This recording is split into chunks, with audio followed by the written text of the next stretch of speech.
Beleza, galera? Jorge aqui, estou com o treinador Thiago hoje. E nesse primeiro vídeo a gente vai fazer mais a parte de interpretação, né? Então, ler ali o que que é o treino para executar da forma certa e tal. Onde é que dá para fazer cada treino e tal, né? Dúvidas corriqueiras aí que normalmente o pessoal pergunta.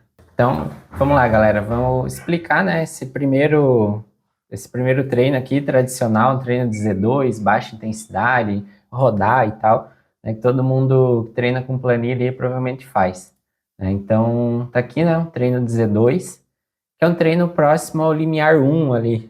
Então, normalmente eu descrevo aqui. Para mim não importa muito se vai ser feito de mountain bike ou de speed, tá? É treino, não importa muito a bike. Só quando entra algo muito específico, daí eu coloco. Por que que eu descrevo aqui, ó, para colocar um trajeto plano, sem muita elevação e tal? Porque senão começa a ter muita variação de ritmo, né? O aluno às vezes não consegue ainda controlar a intensidade na subida, então fica muito forte, daí desce. Acaba que em vez de ser um treino mais constante, de zona 2 mesmo, vira quase que um intervalado, né? Então, por isso que tem essa orientação de fazer no plano. Para alunos que são mais fortes, né, que conseguem controlar, já não tem tanta importância. Ele pode pegar a subida e tal, porque ele tem a capacidade de controlar, né, de subir devagarzinho, numa potência baixa e tal. Tem algumas pessoas que moram em cidade muito montanhosa, assim, que é difícil encontrar Um trajeto um mais trajeto plano. totalmente plano, né? Por exemplo, São Bento do Sul, assim. Uhum. Daí, nesse caso, a pessoa vai ter que subir por uma marcha mais leve ali para tentar manter o ritmo leve, né? Exato.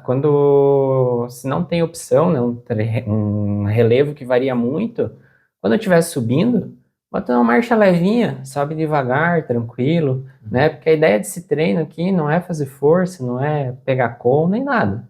É manter um ritmo mais controlado e tranquilo. E uma dica também, se for, às vezes, né, tem a questão da subida, mas tem a descida também. Se a descida for pedalável, tu conseguir pedalar ali, fazer uma forcinha, bota a marcha pesada e pedala na descida, né? Porque isso deixa a intensidade constante, né? Tu não fica lá parado sem pedalar, né? Entendi. Então, isso é uma dica também. Dá para pedalar na descida? Pedala. Então, vamos explicar um pouquinho agora desse próximo treino aqui, bem legal também, né? Esse aqui já é o intervalado. E o legal do Training Peaks, que ele tem isso aqui, ó. Esse gráfico aqui ajuda muito na interpretação dos treinos. Então, todo mundo que treina e usa o Training Peaks, a primeira coisa que faz, olha esse gráfico. Isso aqui já dá uma noção se o treino ele é mais linear ou se ele tem intervalados. Então, esse aqui são 8 tiros de 1 minuto, né, que eu coloco. É o aquecimento, eu explico, mas vamos focar aqui. Dê preferência para fazer em subida, nesse tipo de treino, né? Porque a ideia desse 1 minuto é gerar realmente o melhor 1 minuto possível, né? Fazer força. Então não é um treino que fica legal de fazer no plano. No plano ele Ele fica muito sofrido de fica fazer, muito né? sofrido de tu fazer no plano, de sustentar aquele 1 minuto. Então se tu tiver aí uma subida curtinha que dê pelo menos 1 minuto, dê preferência para fazer lá, né? Porque realmente é um treino explosivo, é um treino de potência máxima naquele 1 minuto, né? E as recuperações de 3 minutos, eu coloco aqui, o que que dá para tu fazer? Se for uma subida muito longa, né, tu pode diminuir, colocar uma marcha levinha, descansar esses 3 minutos rodando bem devagarzinho. Se for uma subida curtinha, que tu não vai conseguir continuar subindo, faz o tiro, faz a volta, desce, fica recuperando embaixo dela, né? Dá um exemplo nosso aqui, a gente tem o Mirante, aqui em Joinville, que é uma Sim. subida de 1 quilômetro e pouquinho ali. Normalmente eu oriento os alunos, faz o tiro subindo, 1 minuto, terminou o tiro, desce, fica rodando, nem que seja em círculo ali, aqueles 3 minutos para recuperar, Sim. né? Para voltar, fazer outro tiro. Esses intervalados curtinhos aqui, ó, que são de 1 minuto, dois, três, até 6 minutos, o ideal é fazer em subida, né? No plano não fica legal. Por que que não fica legal? Porque é difícil de sustentar a intensidade no plano. Eu que uso medidor de potência e já tentei fazer treinos desse tipo no plano, eu não consigo fazer assim a mesma potência que eu faço na subida no plano. Chegou lá no quarto, quinto tiro, começa a cair a potência, assim. Começa a cair. Porque a subida, nesse caso, ela já é uma dificuldade natural. Então, ela te ajuda a tu manter aquele ritmo, aquela potência. Uma outra dúvida, Thiago, eu percebi que todos os treinos que são de alta intensidade como esse, tem esse bloquinho aqui no início que é parte do aquecimento, né? Então tem ali uma parte de 5 minutos numa zona Z2 mais alto, depois 3 minutos num Z3, como é que é isso? Então, isso aqui é a questão do aquecimento, porque isso aqui é um treino que ele trabalha bastante o VO2, né? O VO2 é uma intensidade praticamente quase máxima que a gente aguenta sustentar. Só que existe um negócio que é a cinemática do VO2. Nosso VO2, ele pensa assim, que ele demora para chegar naquela intensidade. Existe uma cinemática. Como a nossa frequência cardíaca ela tem um delay para subir, o VO2 ele também tem isso, né? E se tu sai muito direto, assim, não aquece, não faz um estímulo, esse VO2 ele demora para subir. Pensa assim, ó, se tu não faz esse aquecimento, o teu VO2, a cinemática dele, vai começar a chegar aqui no terceiro tiro só. É como se tu tivesse perdido esses dois no trabalho. É como se os dois primeiros fossem só para estimular. Isso, exato. Mais ou menos essa a ideia. E o melhor jeito da gente estimular essa cinemática do VO2 é fazer um estímulozinho entre os limiares. Né? É o melhor aquecimento que tem. Trabalhar ali na faixa dos limiares um pouco. Por isso que eu coloco aqui um pouquinho, 5, 2 minutos, daí descansa e vai fazer o tiro. Né? Mais uns 3, 4 minutos trabalhando ali um pouquinho entre os limiares já faz essa cinemática melhorar. E por que não é mais aqui, ó? A gente não coloca o mais? Porque daí já entra o desgaste térmico. E daí tu começa a aquecer muito. Daí começa a gerar desgaste. Sim, é como se eu estivesse gastando no aquecimento. No aquecimento. Que eu deveria guardar para fazer o tiro. Isso, é mais ou menos essa a ideia. Tá tudo aqui montado na medida certa para ser executado. Né? É isso aí. Vamos lá, interpretar este aqui. Então aqui, ó, como a gente acabou de falar, aquecimento, né? Aquele mesmo aquecimento, isso aqui é padrão. Vai ser sempre a mesma coisa esse aquecimento. Esse treino de hoje aqui também é um treino de alta intensidade, né? Também é uma intensidade mais próxima do limiar ali. Isso. Então por isso que tem aquele bloco de aquecimento, né? Exato. Então esse aqui já é um treino para trabalhar um pouquinho o limiar, ou FTP, né? Que o pessoal fala. Então por isso que também tem esse aquecimento aqui. Aqui são 3 blocos, né? De 20 minutos. E por que eu espacei, né, que normalmente o pessoal que entende um pouquinho de treino, quando a gente treina o FTP, trabalha o FTP, coloca lá 20 minutos trabalhando na linha do FTP, daí descansa 5, 10, e faz outro de 20, de 5, 10 minutos descansando, faz outro de 20. É um descanso mais curto, né? Beleza, esse é um trabalho, ajuda a aumentar o FTP, né? Ele realmente ajuda, vamos dizer assim, a aumentar, puxar o FTP para cima, com esse descanso curtinho.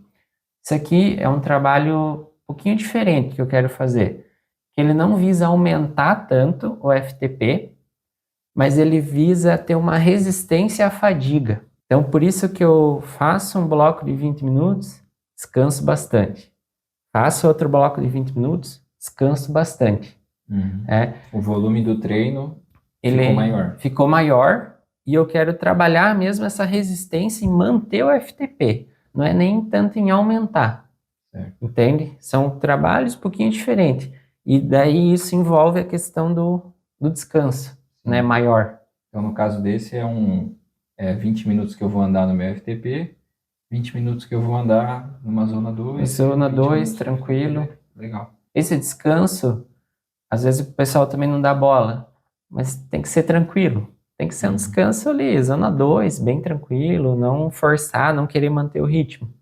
E uma coisa que acontece bastante, né, talvez já tenha sentido isso, o pessoal que treina, quando a gente faz um tiro assim mais longo, mais forte, logo no descanso, a gente tá com a perna querendo continuar meio que dando uma forçadinha. Tá meio empolgado. Tá empolgado, a perna tá ali, tu quer continuar fazendo um pouco mais de força. E a Uhum. ideia não é essa, realmente. Quando for descansar. Dar uma aliviada, mandar um gel, tomar uma água Toma e um tal. gel e tal. Isso aqui é um treino legal também. Uma dica, pessoal, sempre quando for treinos mais longos, assim, com vários blocos de tiro, depois de cada bloco, normalmente eu tomo um gel, 35, 40 gramas de carbo depois de cada bloco. Uhum. Então, para acostumar essa ingestão de carboidrato e Uhum. tentar manter, né, a energia, a intensidade. Faz parte do treino também. Até porque na hora da prova eu vou precisar mandar esse carboidrato para dentro, então eu preciso estar acostumado a consumir isso, né? Exato, acostumado a consumir ele, né, e consumir às vezes em alta intensidade, ali fazendo força, né, botar para dentro. Uhum. Então, nesses treinos assim é legal treinar isso também. Às vezes durante a semana tem, por exemplo, treinos livres e tem treinos que você escreve assim, é um treino livre leve, né? Tem o treino livre e o livre leve. No treino livre, eu posso fazer qualquer coisa ou é bom eu ter assim um pouco de ideia de olhar para a minha semana como um todo e entender que talvez naquele treino livre não posso me cansar muito, porque talvez no dia seguinte já tenha um treino intervalado. Então, como que eu vou lidar com esse treino livre assim? Tá, uma pergunta legal isso aí, né? Que tem um treino livre aqui na tua semana. Como que eu penso o treino livre hoje, né?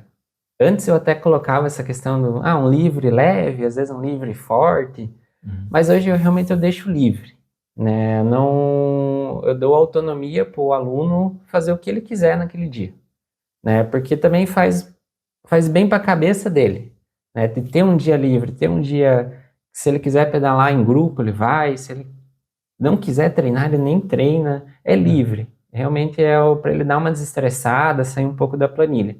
Mas ao mesmo tempo, quem tem mais experiência, igual tu comentou, tem um pouquinho mais de consciência, enxerga o treino de uma maneira mais global, ter essa visão de que, tem um treino livre aqui, ok, no outro dia é um giro mais tranquilo, eu posso fazer uma forcinha aqui, porque no outro dia eu não vou ter um intervalado para eu me esgoelar. Uhum. Mas e se eu tivesse um treino intervalado aqui? Né? Às vezes, saí, fiz força aqui, tem um treino intervalado no outro dia e já não sai legal. Uhum. Então, ter essa visão também é importante, né? O aluno ter essa autonomia, dele olhar e decidir, não, ter essa consciência, né? Vou fazer força ou não vou? Tem semanas, por exemplo, que eu sinto que eu estou mais cansado, porque a semana anterior teve bastante intervalado. Daí no treino livre eu só dou uma girada Z2, assim, que eu já tô, tipo, sentindo que eu tô com uma fadiga na perna, coisa assim, né? Uhum. Aí, às vezes, um treino livre eu encaixo um treino em grupo. E daí, a galera dá uma empolgada, a gente faz uma força na subida e tá tudo certo. O treino era livre, então. Não, perfeito, é isso aí. Por exemplo, aqui, ó, vamos dar um exemplo nessa tua semana aqui. Aqui tu vai ter um treino bem pesado. Aqui é um treino que cansa também, um treino longo. Aí, beleza, tem um recovery, tem um livre. Provavelmente nesse livre, tu vai estar meio cansado ainda. Então, provavelmente tu vai optar por rodar mais leve. Rodar mais tranquilo. Né? Então, ter essa auto-percepção de como você tá. Uma outra dúvida que eu acho que é interessante falar, cada pessoa usa uma forma de medir o esforço, né? Então tem sensores diferentes e tal, e tem a percepção de esforço. Então tem os 3 padrões, né? O sensor cardíaco, frequência cardíaca, o medidor de potência e a percepção de esforço. Então, de acordo com o tipo de sensor que o aluno usa, vai ser programado o treino daquele sensor, né? Isso. Então, por exemplo, para mim, quando eu clico aqui num treino, ele já aparece direto a potência que eu tenho que executar. Para quem usa sensor cardíaco, vai aparecer o batimento que a pessoa tem que... Deixa eu subir um pouquinho que acho que não vai aparecer na tela.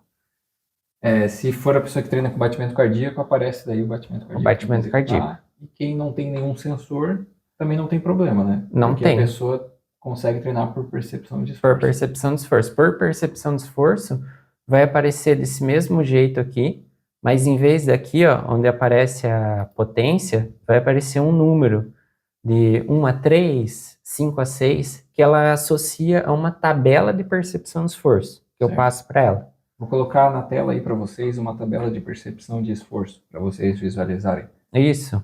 Daí ela vai treinar pela percepção dela, né? As orientações são as mesmas, o tiro de 1 minuto aqui, ó, ela vai fazendo uma subida e fazendo força e tal, mas ela vai ter que entender um pouquinho como a percepção que ela tem que fazer, né? Mas eu por padrão, com os alunos que treinam por percepção de esforço, são poucos que eu tenho, mas eu não costumo não, vamos dizer assim, não destrinchar tanto essa percepção. Eu trabalho mais leve, moderado e forte, meio que 3 percepções, Sim. que fica mais fácil do aluno fazer. Interpretar e executar. Tipo, eu treino, se vocês treinam aqui, ó, 1 minuto forte, o resto aqui tudo leve. Sim. Esse treino aqui, ó, eu já passo diferente. 20 minutos, moderado, moderado, moderado, o resto leve, entendeu? Entender que assim, quando é um tiro de 1 minuto, é bastante força mesmo. Força. Quando é um tiro de 20 minutos, não tem como ele fazer aquela força. Não, é mais dosado. É um pouco mais... Isso. E um treino igual esse aqui, que é só girar, é leve. Mas é rodar leve. Então foi isso, pessoal. Quem ficou ainda com alguma dúvida pode deixar aqui nos comentários, ou para quem já tem assessoria aí com o Thiago, pode perguntar para ele. Ele explica muito bem isso. No próximo vídeo, a gente vai conversar sobre trocas. Então, quando eu quero... Hoje eu tenho um treino livre ali, que é o que está aparecendo na minha tabela. E se eu quiser fazer o treino de quarta-feira hoje e deixar o treino de livre para quarta-feira, eu posso fazer essas inversões, o que eu tenho que observar quanto a isso. E também vamos falar sobre o que cada um desses treinos melhora em mim. Então, quando eu estou treinando aquele tiro de 20 minutos, qual que é a intenção de fazer aquele tiro? Ou quando eu faço o tiro de 1 minuto em alta intensidade, no que isso vai melhorar quando eu for competir uma prova e tal. Beleza, pessoal? Até o próximo vídeo. Valeu.